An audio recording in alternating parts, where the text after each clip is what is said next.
In this lecture, we will learn about flow direction in C# programs and how arrows help us to understand the order of steps in a C# program. Flow direction in a diagram shows how a C# program moves from the start to the end. It works just like following arrows on a road map, where each arrow tells us where to go next.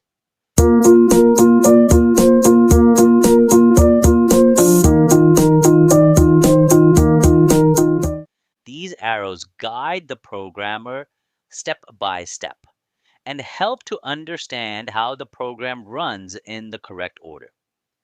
In most diagrams, the flow starts from the top and goes downward because it is easy to read, just like reading a page.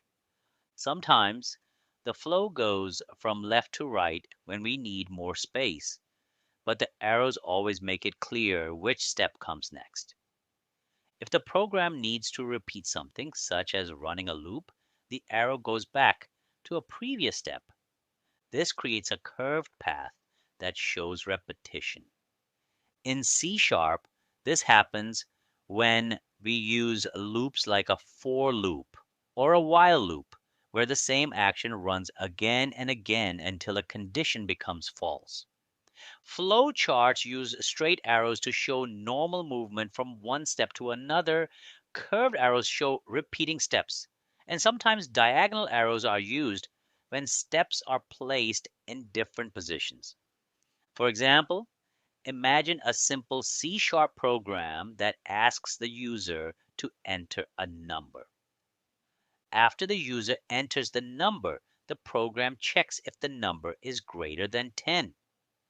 The arrow moving downward shows that the program continues step by step. If the number is greater than 10, the arrow moves to a message that says high value. If the number is not greater than 10, another arrow moves to a message that says low value. These arrows also help beginners to understand how the computer makes decisions. They clearly show what happens next based on the condition.